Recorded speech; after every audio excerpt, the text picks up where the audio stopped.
Baik, assalamualaikum warahmatullahi wabarakatuh. Ya, selamat datang di channel saya. Yaitu untuk kali ini kita akan membahas untuk mata kuliah aplikasi basis data. Nah, di pertemuan pertama ini kita awali dengan mengenal dulu konsep dari database itu bagaimana. Nah, mohon maaf ya, ini rumah saya pinggir jalan, jadi akan banyak suara kendaraan berlalu lalang, apalagi ini ada anak-anak kecil. Oke, ya semoga kita bisa tetap belajar dengan baik. Baik, apa itu database? Jadi kita akan belajar tentang konsep dari database relasional, atau ya gampang lah database seperti itu. Baik, yang pertama yaitu terkait definisi formal dari database. Baik, database itu adalah sebuah sistem yang memudahkan untuk menyimpan, mengorganisasikan, dan mengambil data. Oke, jadi ya buat nyimpan data, organisasi, terus cepat dalam ambil data dan valid datanya seperti itu. Kemudian umumnya database terdiri dari koleksi data yang sudah terorganisasi untuk satu atau beberapa penggunaan dan biasanya disimpan dalam bentuk digital atau elektronik. Bayangin aja kalian ke supermarket. Nah, di sana ketika membeli barang, mereka punya sistem penjualan yang ada di kasir-kasir. Jadi banyak pengguna di situ, ya, banyak pengguna, yaitu para kasir itu mengambil data semua dari data penjualannya, ya, data barang, data penjualan dan lain-lain, dan disimpan dalam bentuk digital elektronik. Tentu saja mereka menyimpan data bisa di gudang mana kita pun nggak tahu, atau di gedung mana. Baik, yuk kita mengenal nih ya tentang analogi praktisnya. Ya, ini cerita nih. Oke, ini ada kasus ya, studi kasus dari Pipit Laris. Oke, yuk kita kenalan. Oke, si Pipit memiliki toko sembako namanya Laris. Oke. Nah, kebetulan si Pipit tuh belum kenal dengan komputer, sehingga dia mencatat semua transaksi yang terjadi di perusahaannya atau tokonya itu dalam bentuk buku, ya, catatannya menggunakan buku dari waktu ke waktu. Nah, buku itu dipisahkan berdasarkan fungsinya. Yang pertama, buku pencatatan pembelian barang, kemudian buku penjualan, terus pengeluaran sehari-hari dan lain sebagainya. Mungkin buku pendataan barang dan macam-macam ya. Kita lanjutkan. Nah, di sini walaupun belum mengenal komputer, tapi ternyata data dan informasi dari data toko ini terkelola dengan baik, ya, karena masih baru awal. Semua pencatatan dilakukan secara rapi dan disiplin sehingga mengaruhi perkembangan usahanya yang semakin maju. Lanjut ya. Sebenarnya apa sih yang dicatat gitu kan? Oke. Jadi ceritanya nih, si Pipit itu mencatat apa aja gitu kan yang sebenarnya dicatat. Oke. Kan tadi sudah disebutkan ya, walaupun masih manual tapi sudah rapi gitu kan. Dan sebenarnya si Pipit itu sudah melakukan record head value ya dari catatan, kemudian nanti akan ada susunan baru sampai nanti kita akan membahas ilustrasi konsep keseluruhan ya dari kasusnya si Pipit itu. Baik, nah, catatannya apa aja? Yang pertama, catatan dari si Pipit ya. Oke, yang pertama ini adalah record head value. Jadi itu isi buku catatan si Pipit nih per 7 Januari, ceritanya tahun 80 ya, biar duitnya kecil aja, nggak usah gede-gede. Oke, misalkan di lembar pertama dari bukunya itu tercatat di sini ada tanggal 7 Januari 1980, berarti ceritanya ini adalah pertama kali buka kali ya. Nah, kemudian dalam satu hari itu ada 3 transaksi. Mohon maaf ya. Yang pertama nomor 1 gitu kan, beli Merpati, dia beli kacang goreng jumlah 3 bungkus, harga per bungkusnya 150, totalnya otomatis 450. Dan ada 3 transaksi sampai si Perkutut juga melakukan pembelian di toko si Pipit. Ini catatan manual di buku penjualan si Pipit. Sampai sini paham ya? Jadi sebenarnya dari sini tuh sudah ketemu ya, sudah ada data, recordnya, fieldnya, value-nya. Baik, kita bahas selanjutnya ya. Oke, catatan ini kalau digali ya akan ketemu. Yang pertama, jumlah transaksi jual beli ada 3 pada hari tersebut, benar ya? Si Merpati, si Kutilang, si Perkutut. Selanjutnya, bahwa tiap transaksi yang ditandai dengan suatu nomor, ya maaf ya, bahwa tiap transaksi ditandai dengan suatu nomor. Jadi ID-nya sebenarnya, tapi di sini ceritanya nomor karena ini masih manual. Nah, contohnya ini nomor 1, nomor 2, nomor 3. Kemudian poin berikutnya, bahwa catatan tersebut dibuat untuk jual beli pada tanggal catatan 7 Januari 1980. Ya, jadi ini per 7 Januari. Bahwa pembeli pada tanggal tersebut ada 3 ya, tadi sudah jelas. Barang yang dibeli adalah kacang goreng, telur, sama coklat batang. Dan informasi lainnya bro, misalkan harga per bungkus dan lain-lain. Nah, otomatis ya si Pipit itu sebenarnya sudah mengerti konsep dasar komponen database, yaitu field value record ya. Mana sih field value recordnya? Oke, ini dia. Baik, pertama kita bicara record dulu. Record itu adalah kalau di Excel, nah kalian otomatis harusnya sudah familiar dengan Excel ya. Record itu baris data. Nah, contohnya kalau dari catatan ini ya, recordnya itu ya ini satu data ini, satu baris data dari nomor pembeli, barang yang dibeli, jumlah, harga, sama total. Ya ini record. Jadi ada berapa record di sini? Ada 3 ya. Record 1, record 2, record 3. Baik. Field itu kolom kalau di dalam Excel ya. Kolom A sampai Z kayak gitu dah. Nah, kolomnya di sini kolom nomor atau field ya. Ada yang mengatakan bahwa field ini juga sebuah atribut. Jadi atribut nomor atau field nomor, field pembeli, field barang yang dibeli, field jumlah, field harga, field total. Jadi di sini ada berapa field? Tuh 2, 3, 4, 5, 6. Ada 6 field. Nah, value itu nilai. Ya. Value itu nilai dari tiap field ya, tiap field, tiap record. Jadi contoh, value untuk field tanggal catatan berapa sih? 7 Januari yang data tadi sini ya. Value untuk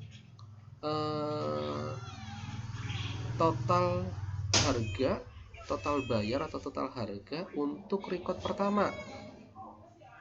Oh, ternyata 450, yaitu value. Baik, sampai sini kalau ada ditanyakan silahkan nanti ditanyakan via komen boleh ya, nanti akan saya balas, atau via WhatsApp untuk mahasiswa saya yang ngambil mata kuliah multimedia. Oke, di grup ya, jangan lupa, jangan japri lah, grup biar semuanya baca, kita share semuanya. Baik, susunan baru ya. Jadi yang pertama tadi catatan, yang kedua susunan baru. Baik, saat ini Tokopedia semakin laris nih, sehingga dia mengembangkan usahanya menjadi sebuah toko dengan item barang yang lebih lengkap. Loh, kayak dulu nih cuma berapa doang ya. Nah, konsekuensinya adalah catatan bentuk sebelumnya menjadi sangat repot ya. Akhirnya nyari bagaimana sih yang lebih efisien catatannya gitu kan. Bayangin aja kalau udah semakin banyak kita harus nyatet gitu kan, wah itu repot banget. Akhirnya bentuk catatan baru dibuat dalam format tabular. Apa sih bacanya ya? Tabular, pokoknya tabular gitu lah, tabel gitu ya. Nah, ini dia. Baik, untuk data yang pertama tadi, untuk yang transaksi pertanggal 7 Januari 80 ya 1980, ada 3. Nah, bikin tabular seperti ini. Nomor ini field-fieldnya nih ya, nomor, tanggal pembeli, barang, jumlah, harga, total. Ada berapa sih? 6 ya, 6 field ya. Oh 7, maaf, sama nomor. Tadi berarti saya salah mengucapkan ya. Ada 7 field di sini. Udah dibikin tabular seperti ini, jadi enak bikinnya ya. Enak bikinnya. Kemudian otomatis penghitungannya juga mudah ya, total pendapatan dijumlahkan. Oke ya. Jadi bukan berbentuk saya balikin lagi ya, bukan berbentuk catatan yang seperti ini lagi, kelamaan. Jadi bikin ya model tabular. Baik, kita lanjutkan. Nah, strukturnya ya dari data tersebut dinamakan dengan table yang terdiri atas kolom sama baris, atau kolom itu column ya, kolom lah kok ya, baris itu row, kolom and row. Kemudian kolom itu yang seperti ini ya, field lah, kolom itu field, row itu ya baris isi data ya. Kemudian table ya, satu label.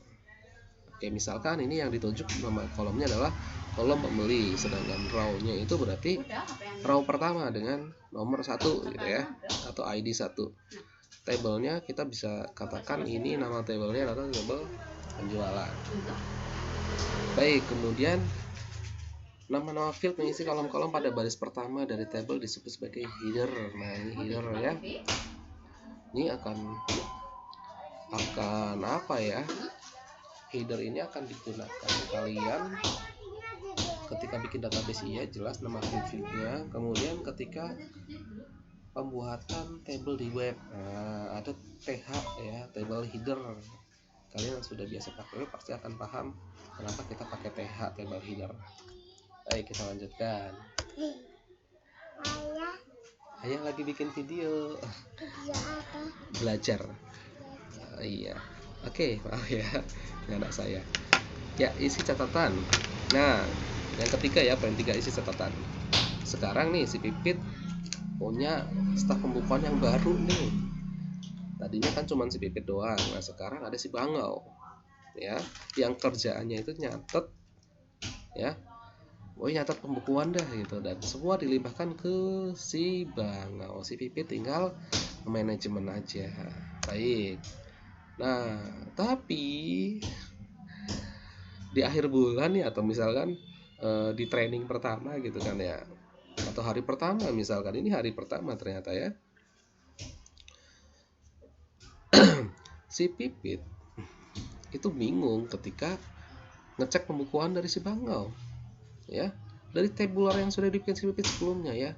Ini 1 Agustus tahun 80, pembelinya si Merak dengan ternyata ini tuh kan, harga kok ada yang tulisannya 50, ada yang 1000, mungkin ada yang tulisnya 1 RB gitu kan, 1000. Nah, seperti itu. Jadi Sipit bingung untuk apa ya istilahnya, mengolah datanya kan bingung gitu kan. Nah,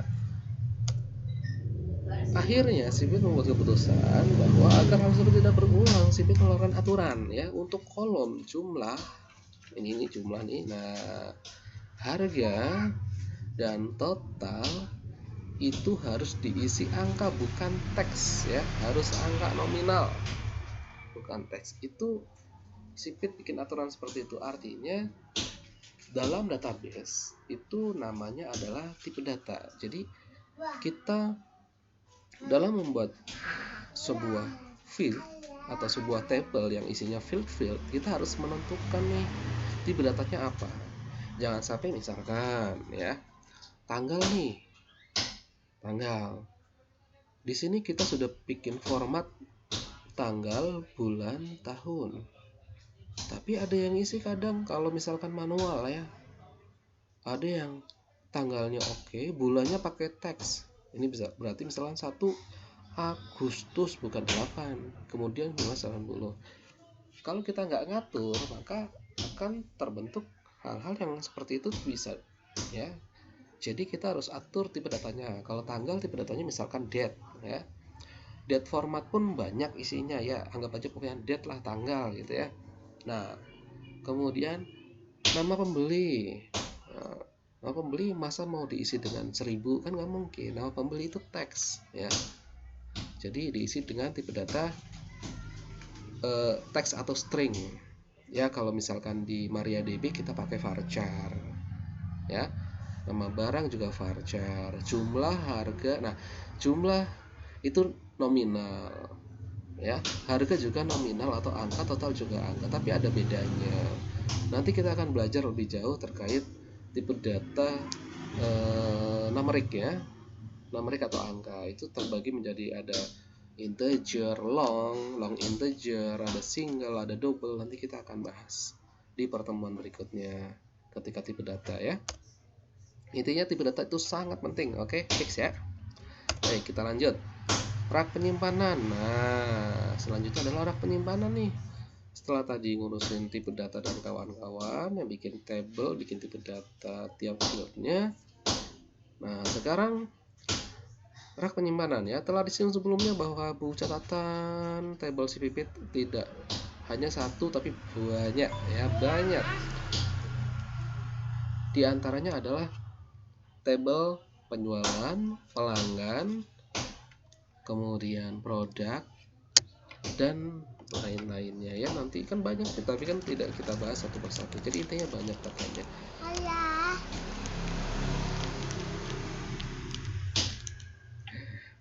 Betul ya. Oke. Nah, kamu menganak. Ya, kita lanjut. Misalkan di sini ada 3 ya, penjualan, terus customer atau pelanggan, kemudian produk.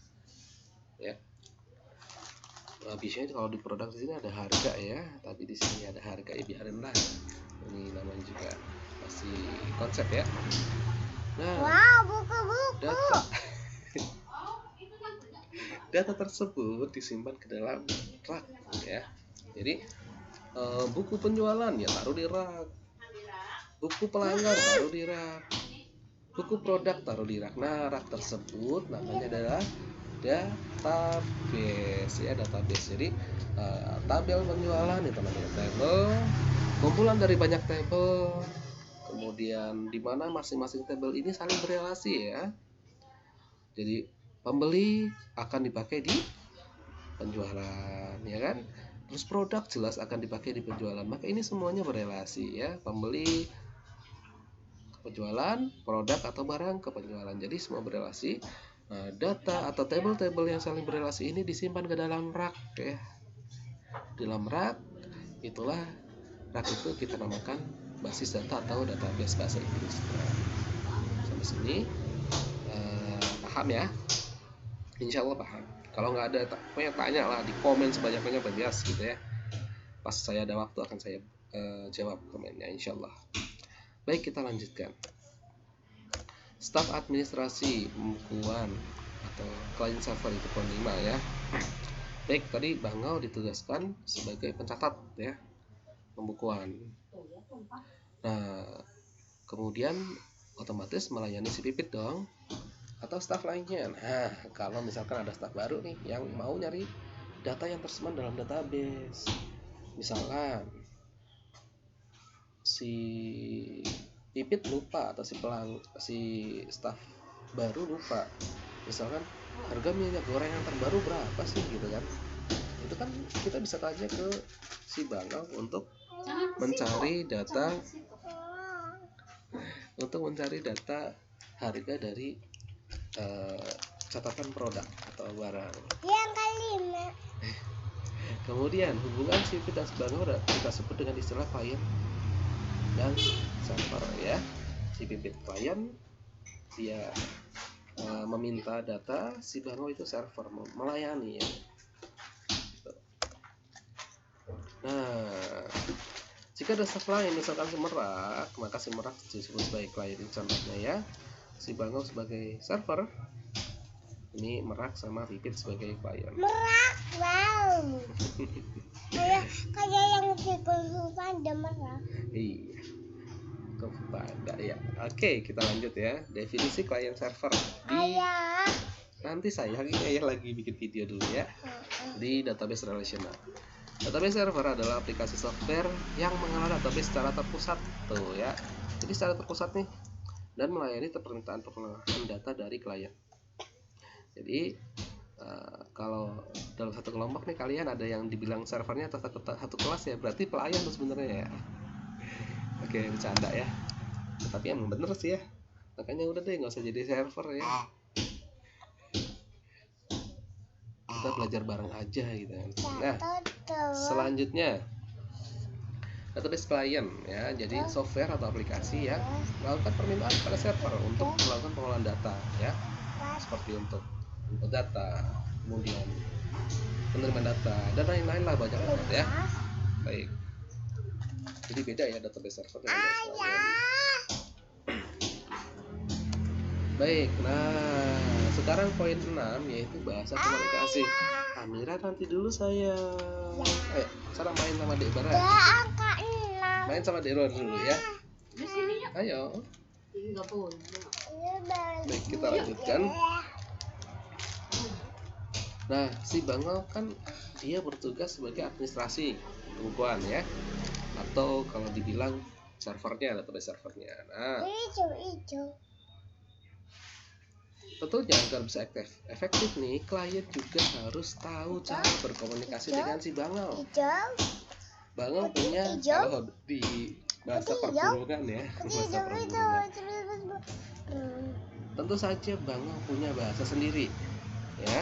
Jadi si klien yaitu Pipit sama siapa tadi itu Merak ya, si klien, dia harus belajar bahasanya si Bangau tentu saja. Ya, dia harus belajar bahasanya si Bangau, jangan sampai tidak tahu bahasa si Bangau. Nah, misalkan nih si Pipit biasa komunikasikan dengan Bangau, contohnya misalkan tolong berikan data dari tabel penjualan per tanggal 7 Januari tahun 80 ya sampai dengan 8 Januari 80. Nah, itu sudah biasa nih, si Bangau pun sudah tahu, dan ini pakai bahasanya si Bangau ya, atau ini bahasa standar ya, bahasa standar yang si Bangau pahami, maka si Pipit juga harus menggunakan bahasa itu gitu ya. Otomatis karena si Bangau paham, dia ambil tuh semua data penjualan per tanggal tersebut ya, bukan per tanggal nih, pada range tanggal tersebut. Nah, selanjutnya si Merak datang karena dia staf baru ya. Bangau, tolong ambil dong ya data 5 cm ke berapa 6 cm, alah pusing dah, pokoknya itu Bangau tuh itu tuh ya, itu yang sebelah situ. Ya bingung si Bangau ya. Nah, ini ilustrasinya tuh kan, bingung tuh kan, ngomong habis lu Merak gitu ya. Nah, makanya dari ilustrasi ini nih terlihat sangat penting ya bahwa harus ada standar bahasa antara klien dan server.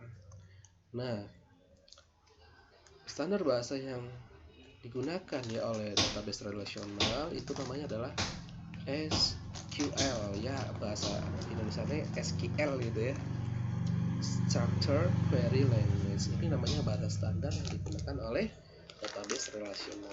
Dengan bahasa SQL ini kita bisa gunakan untuk berbagai macam aplikasi DBMS ya, atau software DBMS ya. Misalkan yang paling terkenal dari zaman dulu namanya MySQL ya, nggak bisa soalnya. Kemudian sekarang MariaDB. Kemudian yang lebih bagus lagi ada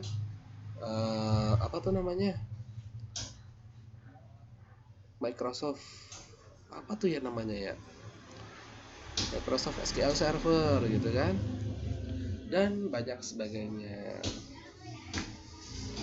Baik, sekarang konsep keseluruhan ya, ilustrasi. Baik, database adalah suatu tempat penyimpanan data yang mengandung satu atau beberapa catatan dari proses bisnis seperti penjualan ya, pembelian, layanan purna, jual, dan lain-lain ya. Ini konsep keseluruhan nih yang tadi kita bahas ya, kita review ulang ya. Pada sistem database relasional, di dalamnya ada tabel-tabel yang merupakan tempat penyimpanan data dari proses bisnis tersebut. Nah, Oke. 7. Baik, kita lanjutkan ya. Jadi intinya kalau database relasional ya pasti dalamnya ada table ya. Dan table-table ini juga saling berelasi, itu pasti. Jadi kalau database isinya table yang tidak berelasi itu sebenarnya namanya bukan relational DBMS ya, relational database, maaf ya. Selanjutnya, table terdiri dari kolom atau field dengan tipe data tertentu. Nah, ini wajib ya. Kita harus menentukan nih tipe data yang paling tepat. Dan menyimpan data semuanya dilakukan pada table. Ya, setiap data melihat sebuah step. Oke. Setiap aplikasi database relasional bersifat client server, di mana ada satu aplikasi server yang bertugas mengelola total kegiatan di dalam database dan beberapa aplikasi klien bertugas memberikan perintah kepada server. Ya. Sekarang database yang laku yang punya yang client server, dan kita pelajari ya harus client server. Oke. Bahasa SQL jelas ya digunakan sebagai bahasa standar ya untuk DML dan DDL dan DML ya, untuk manipulasi dan untuk mendefinisikan database. Oke. Seperti itu. Nah, contohnya aplikasi server MySQLD ya, itu MySQL. Aplikasi client server, aplikasi client ya. Contohnya MySQL. Kamera sayang, nanti ya. Kemudian MySQL dump ya. Ini untuk melakukan backup. Jadi kalau kalian pakai command line dari MySQL, kalian bisa pakai MySQL dump untuk backup data. Kemudian ppmadmin ya, kalau web gitu kan, kalian mungkin sudah sangat familiar. Anak saya luar biasa guys. Nah, ini apa nih ilustrasi ya konsepnya. Jadi ini command line nih MySQL, atau mungkin kita pakai MariaDB nanti. Kemudian menggunakan bahasa Structured Query Language atau SQL. Jadi beda ya antara MySQL dengan SQL. MySQL itu adalah software-nya ya, DBMS-nya, Database Management System-nya. SQL ini adalah bahasa yang digunakan, bahasa standarnya ya. Jadi dengan aplikasi klien yang MySQL ini, dia ngirim SQL perintah ke RDBMS ya, ke database server. Nah, misalkan perintahnya pakai bahasa yang tadi ya, si Bangau, tolong ambilkan data penjualan per tanggal 7 Januari sampai 8 Januari tahun 80. Udah ketemu hasilnya, tampilkan lagi di aplikasi klien MySQL ini. Sampai sini paham ya? Salah gue ya. Ya gitu ya. Kemudian kayaknya benar deh. Oh iya, ini yang command line yang lupa saya ya. Kemudian yang ini GUI. Nah, yang GUI contohnya ini nih, phpMyAdmin, dia GUI ya. Kalian bisa pakai SQL atau langsung pakai apa tuh namanya ya, ada kolomnya untuk pencarian misalkan. Tapi sebenarnya aplikasi GUI ini dia tetap mengirimkannya SQL ya, pakai bahasa SQL. Kemudian akan menghasilkan sebuah hasil, tampilkan kembali di GUI. Seperti itu. Oke, cukup untuk pertemuan bukan pertemuan hari ini, tapi untuk pembahasan dari ilustrasi atau konsep database. Sampai sini sebenarnya cukup. Terima kasih atas perhatiannya. Mohon maaf atas sedikit gangguan kecil ya, karena sambil ngomong anak, karena work from home ya. Kemudian keep safe, tetap di rumah sampai wabah corona ini selesai atau himbauan dari pemerintah selesai untuk work from home-nya ya, atau liburan buat kalian, tapi buat kita para dosen itu tetap bekerja. Baik, terima kasih. Assalamualaikum warahmatullahi wabarakatuh.